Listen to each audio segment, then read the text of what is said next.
Je vous propose 9 façons d'améliorer votre site e-commerce pour rassurer vos clients en période de coronavirus.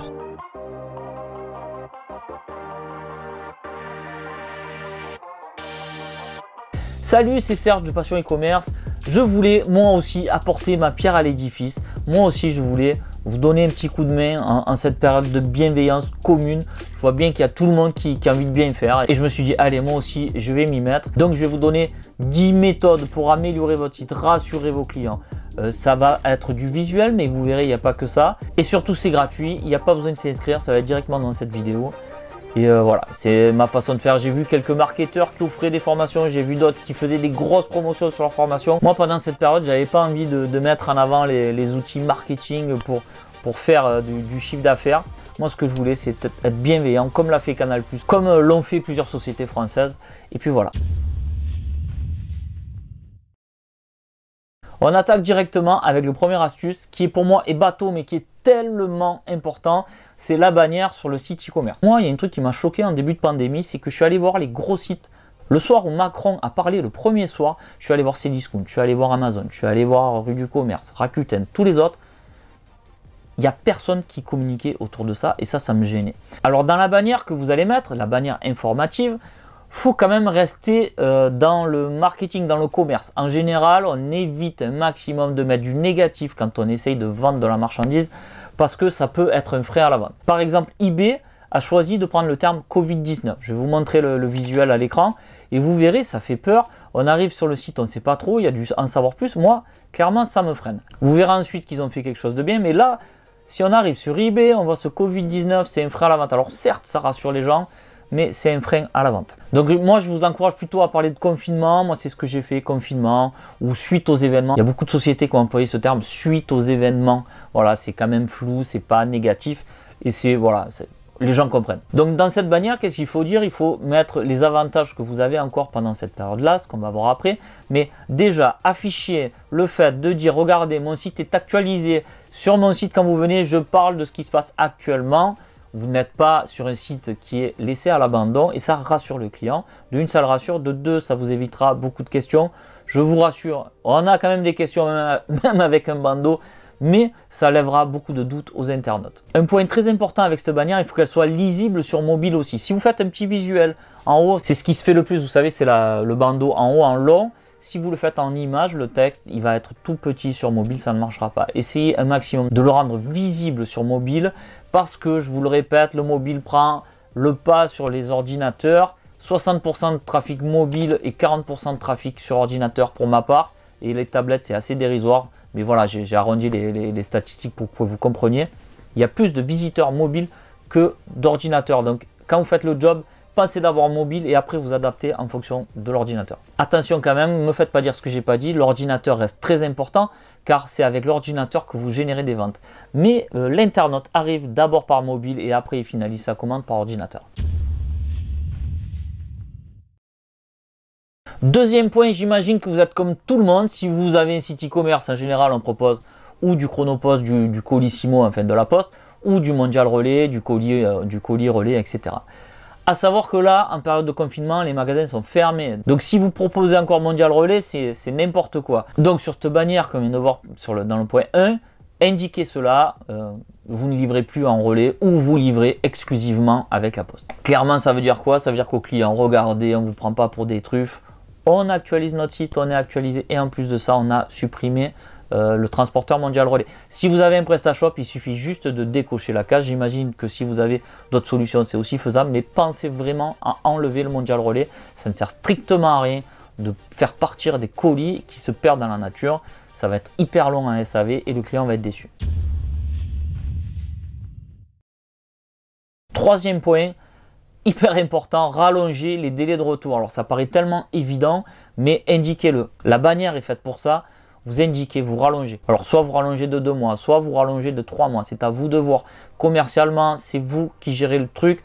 Actuellement, quand on a démarré, on était parti pour 15 jours de confinement. Là, hier à la télé, ils nous ont dit qu'on en avait pour 6 semaines. On ne sait pas combien de temps ça va durer. Donc rallonger les délais, c'est pas ça qui va vous faire couler votre boîte. Bien au contraire, ça va rassurer vos clients. Un exemple de site qu'il a fait, c'est Lully sur la toile. Lully sur la toile, c'est un site super sympa en termes de mode. Si vous êtes dans ce domaine, je vous conseille vraiment de regarder ce site, de suivre ce site. Il y a pas mal de petites choses très sympas en termes de visuel. Quatrième point, faire ce qu'a fait eBay. Tout à l'heure, eBay, j'ai dit que c'était mal leur façon de communiquer. Mais d'un autre point, ils ont créé une page dédiée, une page CMS. Donc très facile à créer sur PrestaShop. Et vous collez vos conditions. Alors moi, j'ai créé une page dédiée aussi. J'ai fait comme eBay sur mes propres sites e-commerce. D'ailleurs, puisqu'on y est, si vous voulez connaître l'URL de mes sites e-commerce, parce que comme je vous le dis, moi, je suis un vrai e-commerçant. Je suis pas là à vous vendre de la formation sans me vendre derrière. Moi, je suis un vrai e-commerçant depuis 10 ans. Donc, si vous voulez découvrir ma boutique, je vous invite à aller sur le blog passion-e-commerce.com. Vous vous inscrivez dans l'espace membre et comme ça, vous avez accès à... Il y a quelques formations gratuites et il y a aussi accès à mes URL. Comme ça, vous voyez bien que c'est pas du flan. Allez, on reprend. Donc, je vous disais, moi, c'est ce que j'ai fait sur mon site e-commerce. Je mets à jour, je mets la date. Je mets à chaque fois qu'il y a une modification, je mets à jour la date. Et comme ça, au moins, les clients, s'ils veulent vraiment les détails, il y a tout qui est rassemblé sur cette page. Je vous conseille de le faire fortement. Comme ça, s'il y a beaucoup de choses à décliner, à expliquer, vous pouvez le faire. Sur votre thématique, il peut y avoir des spécificités. Donc, n'hésitez pas à le faire. Alors, attention quand même, eBay, c'est très bien. Ils sont allés dans le détail, mais je trouve que c'est voilà, c'est presque une page de conditions de vente. Il faut avoir une demi-heure pour tout lire. Essayez d'être succinct quand même, voilà. Donnez des détails, mais essayez d'être succinct. Alors là, on a vu tout ce qui était technique. Maintenant, on peut sortir de la technique et essayer d'être humain. Et à travers ces nouvelles astuces, vous allez voir, c'est pas très compliqué et ça peut vous rapprocher de vos clients. Donc, cinquième point, tout simplement, laissez un petit mot à vos clients dans le colis. Alors, vous savez, peut-être certains font du dropshipping, ça c'est quasiment impossible. Peut-être que certains travaillent avec des logisticiens, ça peut être possible. Mais si c'est vous qui faites les colis, ça ne mange pas de pain de rajouter un petit mot. Alors, dans ce petit mot, il peut y avoir écrit « Merci de continuer à nous faire travailler pendant cette période de confinement, période difficile » et laisser un petit mot, le prénom, etc. Vous pouvez laisser un autre message. Comme quoi, si vous êtes, je sais pas, dans l'alimentaire, vous pouvez dire que vous avez préparé les colis avec des gants, etc. Comme le fait très bien Auchan, Carrefour, Leclerc à travers leur publicité radio. Le but de ce petit mot étant de vous rapprocher de vos clients et de mettre de la bienveillance dans vos colis. Vous mettez un petit peu d'amour, vous leur montrez que vous faites attention à eux et que c'est pas une machine qui a fait le colis. Non, c'est une vraie personne qui a des enfants, une famille comme vous et qui a de la bienveillance. Donc ça, clairement, ça va pas vous rajouter des ventes dans la foulée. Par contre, ça va créer un lien avec vos clients. Alors, sixième point, on va parler de marketing, mais on va parler de marketing éthique. Comme je vous ai dit en début de vidéo, je ne supporte pas, enfin moi personnellement, faire du business autour de cette crise, de l'opportunisme maximal. C'est un truc qui me gêne. Quand on voit les gars qui se frottent les mains à vendre des masques à je ne sais pas combien sur Amazon, à 100 € le masque, tout ça parce que c'est la crise et qu'il y a l'appel d'offres, l'offre et la demande, comme on dit en commerce, moi ça me débecte un peu. On peut rester éthique en faisant du marketing. Si, par exemple, si vous avez des produits qui collent au quotidien, qui collent à la maison, qui collent aux enfants, qui répondent à la problématique du moment, n'ayez pas peur de les mettre en avant si ça aide vos clients. Exemple du commerce a rassemblé sur sa page d'accueil tous les produits de la maison. On efface un petit peu tous les autres et on met les produits de la maison. Ils n'ont pas fait des grosses promos, ils n'ont pas dit c'est les soldes sur les promos de la maison, on va se gaver avec le confinement. C'est pas ce qu'ils disent.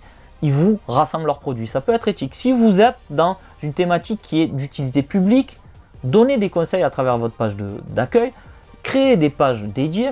N'ayez pas peur de faire ça si ça aide. Et ça sera beaucoup plus simple pour vous de vendre vos produits si ça aide que si c'est de l'opportunisme. Et ça sera, vous inquiétez pas, les clients sont très intelligents. Ils liront entre les lignes aussi. S'ils voient qu'il y a un vrai intérêt pour eux et que c'est propre et que ça rend service, ils vont venir acheter chez vous. Et si c'est l'inverse, si c'est promotionnel, etc., ils auront leurs idées à propos de votre site e-commerce. Septième point, pourquoi ne pas aller voir ton concurrent pour voir ce qu'il a fait? Dans une thématique, il y a des problématiques, il y a des technicités propres à chaque thématique. Peut-être que ton concurrent va penser à quelque chose de précis et peut-être que ça peut être adapté à ton site. Je ne te demande pas de copier totalement ce qu'a fait ton concurrent, mais tu peux peut-être t'en inspirer ou peut-être ça va faire germer une autre idée qui va te permettre de mettre un produit en avant, d'expliquer mieux les choses. Donc je te conseille d'aller faire un petit tour du côté de la concurrence, même si c'est pas quelque chose que j'encourage à faire souvent, mais là dans ce cas précis, tu peux aller voir ce qui se passe ailleurs. Huitième point, alors là c'est pas une astuce, mais c'est quelque chose qui m'a complètement sidéré, mais sidéré dans le bon sens du terme. J'ai été impressionné par la bienveillance des gens. En fait, tout le monde est bienveillant. Quand nous, on a des retards sur la livraison, qu'on explique ça à nos clients, tout va bien, les clients le comprennent, il n'y a pas un mot plus que l'autre. Tout le monde comprend qu'on est dans une situation hyper compliquée et du coup, on est zen. Dommage, j'ai envie de vous dire que dommage que cette situation-là, cette bienveillance, c'est pas la situation, je parle bien de la bienveillance, mais si seulement cette bienveillance était généralisée au quotidien de tous les jours, hors crise sanitaire, ça serait tellement mieux. Mais en tout cas, moi, c'est un constat. On parlait tout à l'heure d'humain. Clairement, l'humain, et je suis très surpris par l'intelligence de l'humain quand je vois tout ce qui est mis en place à travers les actualités, les hôpitaux, les militaires, etc. Je trouve que l'humain est juste génial. Je ne sais pas si vous avez vu ça, mais ils ont créé un train sanitaire qui déplace les malades. Bon, en fait, je ne veux pas faire dans l'actu, mais bon, je suis surpris par l'humain. Je suis surpris par la bienveillance de l'humain. Et à travers vos emails, essayez de mettre de l'humain et essayez de mettre de l'amour encore dans vos emails, dans vos échanges. N'ayez pas peur, les gens comprennent. Et le 9e et dernier point, on sort complètement de la technique, on sort complètement du e-commerce, mais qui pour moi est quand même très important, c'est penser à vous.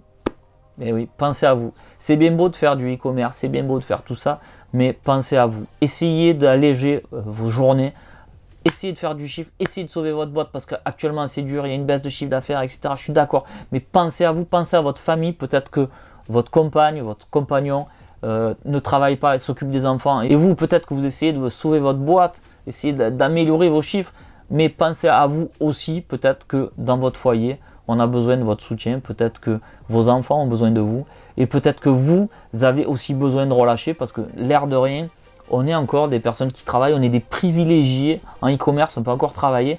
Mais on a quand même cette pression sociale, cette pression des informations, cette pression mentale qui est là en nous et il faut qu'on arrive un petit peu à la faire évacuer. Donc pensez à vous, essayez de vous reposer, ne pensez pas qu'à votre e-commerce, pensez à votre famille. Il n'y a pas que les sous dans la vie, il n'y a pas que l'argent qui fait vivre, il y a bien d'autres choses, heureusement. Voilà, si jamais cette vidéo vous a apporté quelque chose un petit plus, n'hésitez pas à mettre un petit like, j'ai eu un grand plaisir à la faire, mais ça me ferait encore plus plaisir de voir qu'elle a plu, donc n'hésitez pas à mettre un petit like, ça fait toujours plaisir. Si vous n'êtes pas abonné à la chaîne, je vous invite à le faire. Je parle beaucoup de e-commerce sur cette chaîne, je parle beaucoup de trafic, comment gagner de l'argent, mais aussi je parle beaucoup de mindset, j'aime bien parce que je trouve qu'un entrepreneur doit avoir le bon état d'esprit pour réussir. Donc si ça vous plaît, n'hésitez pas à vous abonner. Sur ce, je vais vous souhaiter une bonne journée, en confinement certes, mais une bonne journée quand même. Je vais aussi vous souhaiter de bonnes ventes. Bye bye.